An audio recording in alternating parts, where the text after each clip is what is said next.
Social മീഡിയയിൽ ഇപ്പം പുതിയ ചർച്ചാ വിഷയമായിക്കൊണ്ടിരിക്കുന്ന മല്ലു ഫാമിലിയിലെ സുജിനും പൊന്നൂസും പിന്നെയും വേർപിരിഞ്ഞു എന്ന് പറഞ്ഞിട്ട് കുറേയധികം ന്യൂസും കാര്യങ്ങളൊക്കെ ഇങ്ങനെ കാണാനിടയായിട്ടുണ്ട്. അവരുടെ ഫാൻസ് തന്നെ കമൻറ്റ് ബോക്സിൽ വന്നിട്ട് നിങ്ങൾ വേർപിരിഞ്ഞോ എന്നൊക്കെ ചോദിച്ചുകൊണ്ട് കമൻറ്റ്സ് ഇടുന്നുണ്ടായിരുന്നു. ഇതിന് കാരണം എന്ന് പറയുന്നത് ഇപ്പോൾ ലേറ്റസ്റ്റ് ആയിട്ട് മല്ലു ഫാമിലിയിലെ സുജിൻ അവൻ്റെ ഇൻസ്റ്റാഗ്രാമിൽ അതുപോലെ തന്നെ യൂട്യൂബിലൊക്കെ വീഡിയോസൊക്കെ ഇടുന്നുണ്ട്. പക്ഷേ എന്നിരുന്നാൽ പോലും പൊന്നൂസുമായിട്ട് ഒരുമിച്ചുള്ള വീഡിയോസൊന്നും കാണുന്നില്ല. അതേ സമയത്താണെങ്കിൽ പൊന്നൂസിനെ അൺഫോളോ ചെയ്തു എന്നൊക്കെ പറയുന്നുണ്ട് ഇൻസ്റ്റാഗ്രാമിൽ.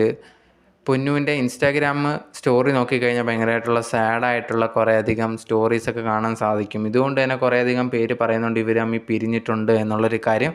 പക്ഷേ ഒഫീഷ്യലി ഇതുവരെ സുജിനോ പൊന്നൂസോ വന്നിട്ട് ഇവർ പിരിഞ്ഞ് താമസിക്കുകയാണെന്നൊന്നും പറഞ്ഞിട്ടില്ല. പക്ഷെ എന്നിരുന്നാൽ പോലും ആൾക്കാർ വന്നിട്ട് ഇവരെ ഒരുമിച്ച് കാണാത്തത് കൊണ്ട് ഇവർ വേർപിരിഞ്ഞ് നിൽക്കുകയാണ്, എന്തൊക്കെയോ പ്രശ്നങ്ങളുണ്ട് എന്നുള്ളൊരു കാര്യം പറയുന്നുണ്ട്. അതുപോലെ തന്നെ മറ്റ് ചിലരാണെങ്കിൽ ഇനിയിപ്പോൾ ഇവർ പഴയ പോലെ ഒന്നുകൂടെ നാടകം കളിക്കുകയാണ്, വ്യൂസൊക്കെ കൂട്ടാൻ വേണ്ടിയുള്ള നാടകമാണ് എന്നുള്ള രീതിയിലും പറഞ്ഞ് കമൻറ്റ്സ് ഇടുന്നുണ്ട്. അത് നമുക്ക് ഡൗട്ട് അടിക്കാതിരിക്കാൻ പറ്റില്ല. കാരണം ഇതിനു മുമ്പ് ഇതേ കണക്കുള്ള കാര്യങ്ങളൊക്കെ ചെയ്തിട്ടുണ്ട്. അത് ഭയങ്കര ചർച്ചാ വിഷയമായിട്ടുള്ളതാണ്.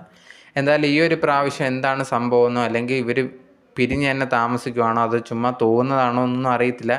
എന്തായാലും അവർ ഒരുമിച്ചുള്ള വീഡിയോസൊന്നും ഇപ്പം കാണുന്നില്ല. അതുകൊണ്ട് തന്നെ ആൾക്കാർ വിചാരിക്കുന്ന അവർ തമ്മിൽ എന്തെയോ പ്രശ്നമുണ്ട്, അതുകൊണ്ട് ഇപ്പം പിരിഞ്ഞ് താമസിക്കുകയാണ് എന്നുള്ളൊരു കാര്യമാണ്. ഇതുവരെ എന്തായാലും സുജിനോ പൊന്നൂസോ എന്തായാലും ഒഫീഷ്യലി ഒന്നും പറഞ്ഞിട്ടില്ല.